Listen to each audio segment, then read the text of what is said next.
All right, let's start with a puzzle.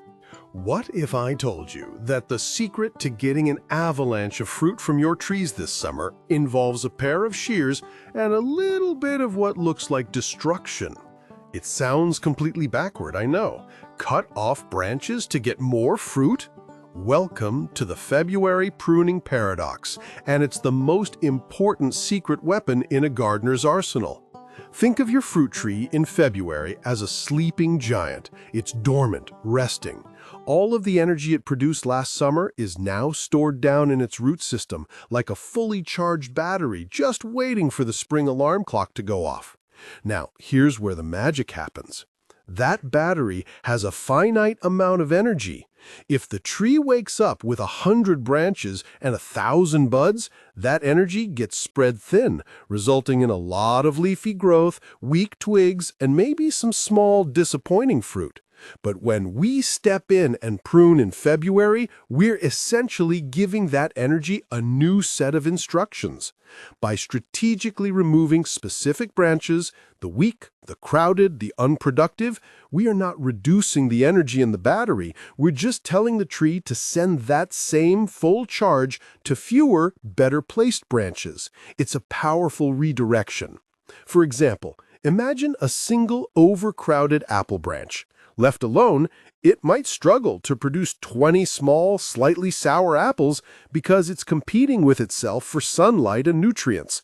But by making a few smart cuts, we encourage it to produce 10 perfect, sweet, full-size apples. You get a far greater yield in terms of quality and weight, and a much healthier branch for next year.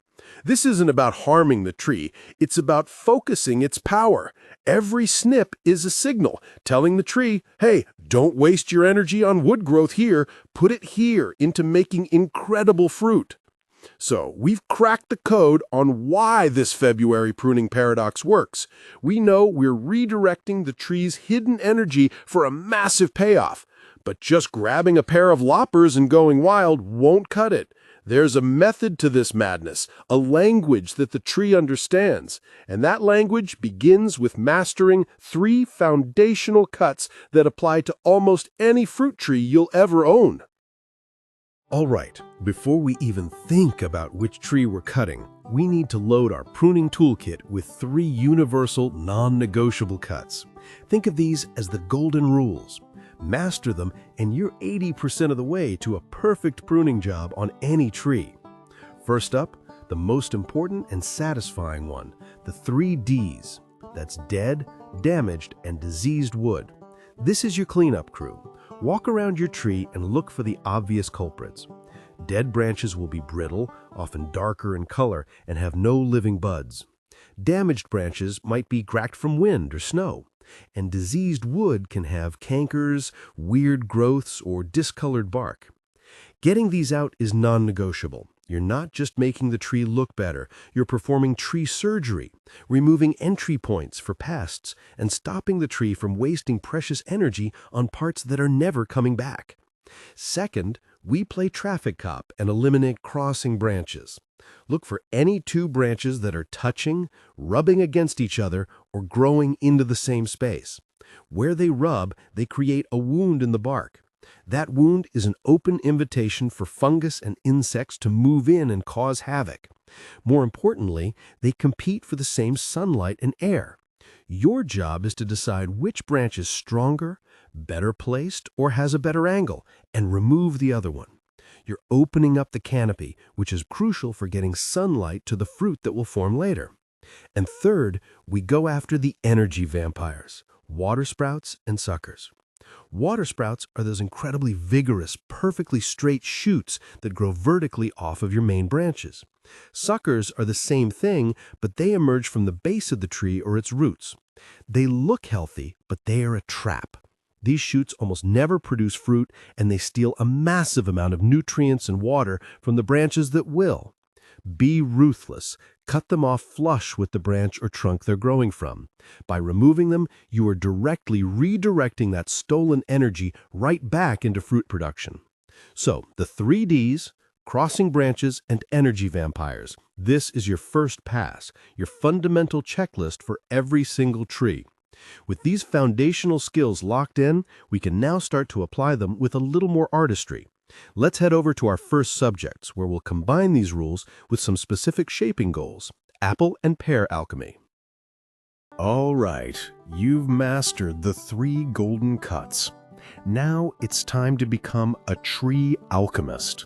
Because with apples and pears, we're not just trimming, we're sculpting for sunlight. Think of it this way: sunlight is the fuel that creates sugar, and sugar is what makes a piece of fruit worth eating.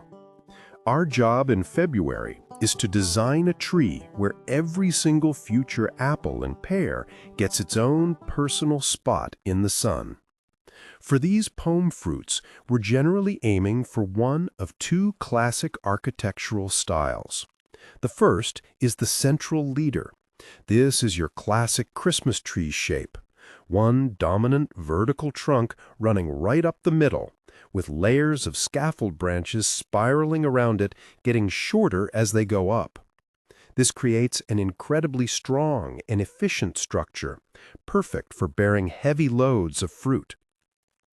The other popular style is the open center or vase shape. For this, you deliberately remove the central leader, encouraging 3 to 5 main branches to grow outwards from the trunk. This creates a beautiful open bowl that allows maximum light and air to flood the center of the tree, which is fantastic for ripening fruit and reducing disease. So let's get practical. Imagine you're standing in front of a young apple tree you want to train with a central leader. First, identify the strongest, most upright stem. That's your new leader. Now, look for any other vertical stems competing with it. Pick one and only one. The competitors, they have to go. Snip them off right where they emerge. Next, you'll shorten your chosen leader by about 1/3. This cut encourages the tree to push out strong side branches just below it. Over the years, you'll cultivate these side branches, ensuring they have good spacing and wide, strong angles, creating a perfect light-gathering pyramid. By making these structural decisions now, you are literally engineering a sweeter harvest. You're guaranteeing that sunlight can penetrate deep into the canopy, not just hitting the fruit on the outside, but ripening the ones deep inside too. This is the secret to getting that perfect, crisp, and incredibly sweet fruit across the entire tree. Building this strong, long-term framework is the patient game we play with apples and pears. But what if a tree fruits best on brand new wood, demanding a far more aggressive, bold approach every single year? For that, we need to step into the world of peaches and nectarines. All right, if you thought we were done after apples and pears, it's time to shift gears completely. For peaches and nectarines, we're throwing caution to the wind. This is where pruning gets bold. Here's the golden rule you absolutely must remember. Peaches and nectarines produce fruit almost exclusively on wood that grew last year. This is a game changer. If you don't prune them aggressively, the tree will keep fruiting further and further out on flimsy new branches, leading to a weak, sprawling mess and a disappointing harvest. So our mission is to create and maintain what's called an open vase or open center shape. Imagine a wine glass. We want 3 to 5 main scaffold branches radiating outwards from the trunk with nothing in the middle. This isn't just for looks. This radical openness allows sunlight to penetrate every part of the tree, and crucially, it creates massive airflow. For peaches, which are prone to nasty fungal diseases like brown rot, air circulation is your best defense. A dry tree is a healthy tree. Now for the bold part. You are going to remove up to 40% of last year's growth. Yes, you heard that right, 40%. Start by taking out any branches growing towards the center of the tree. Keep it completely clear. Then, on your main scaffold branches, look for the new reddish-colored shoots from last summer. You'll want to shorten these by about a third, making your cut just above an outward-facing bud. This encourages the tree to grow outwards next season, reinforcing that perfect vase shape and producing a ton of new fruit-bearing wood close to the main structure. It feels brutal, I know, but this aggressive protocol channels all the tree's energy into producing big, juicy, delicious fruit on strong, healthy branches, instead of wasting it on a tangled mess of unproductive wood. Now, while this heavy-handed approach is the key to unlocking a peach paradise, you can't apply this same strategy to all stone fruits. Some require a much more nuanced touch, a gentle tweak, rather than a bold cut. All right, if our work on the peaches and nectarines felt like a major renovation, think of this next step as a gentle, precise tweak. We're putting down the sledgehammer and picking up the scalpel for our plums and apricots because these trees play by a slightly different set of rules. The key difference is their fruiting habit. While peaches go all in, fruiting almost exclusively on wood that grew last year, plums and apricots are more strategic. They produce fruit on that same one-year-old wood, but they also produce on short, stubby, and incredibly productive branches called fruiting spurs, which can remain fruitful for several years. Our goal here isn't to force an explosion of new growth at all costs. It's to strike a perfect balance, preserving our reliable fruit-bearing spurs while encouraging just enough new wood to gradually replace the oldest, least productive parts of the tree over time. We're not just pruning for this summer, we're managing the tree's energy for the next 5 summers. So what does this gentle tweak look like? Let's find a crowded area. See this branch here on my apricot tree? It has several healthy-looking spurs, but it also has 3 young branches growing from the same spot, all competing for sunlight. On a peach tree, we might have drastically shortened all of them. Here, we'll perform a thinning cut. We choose the 2 weaker, poorly angled branches and remove them completely, tracing them right back to their origin. Just like that. We've instantly given the remaining branch and all those precious spurs the light and air they need to thrive, without shocking the tree. This ensures you get a fantastic, consistent harvest year after year, avoiding the boom and bust cycle that can exhaust a tree. So we've dialed back the intensity from peaches to find this perfect, sustainable balance. But what if I told you there's a fruit tree where the best tool is often no tool at all, where putting the shears down is sometimes the smartest move you can make? All right, after the bold, aggressive strategy we used for peaches, I need you to take a deep breath and maybe even put down the heavy-duty lapas. We're now stepping into the territory of our list's wild card, the cherry tree. If the peach tree is the rugged athlete of the orchard, the cherry is the delicate artist. It does not respond well to a heavy hand. The #1 rule with cherries is that less is more. Why? Because cherry trees, especially sweet cherries, are highly susceptible to nasty bacterial and fungal diseases like bacterial canker and silverleaf. Every large cut you make is a wide-open wound, an invitation for these pathogens to enter and wreak havoc, potentially weakening or even killing your tree. Heavy pruning in winter puts immense stress on a cherry tree, making it far more vulnerable. So our goal here isn't to dramatically reshape the tree or force it into a perfect vase. Instead, think of your job as a gentle curator. You're simply maintaining the tree's health and natural form.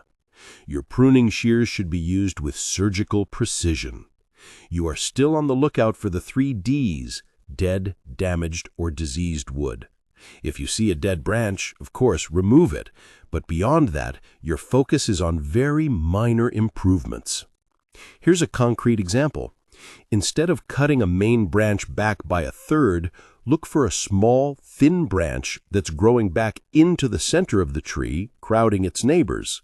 A single, clean snip to remove that one branch is a perfect cherry pruning move. Or maybe you see two branches gently rubbing against each other. Choose the weaker of the two and remove it at its base.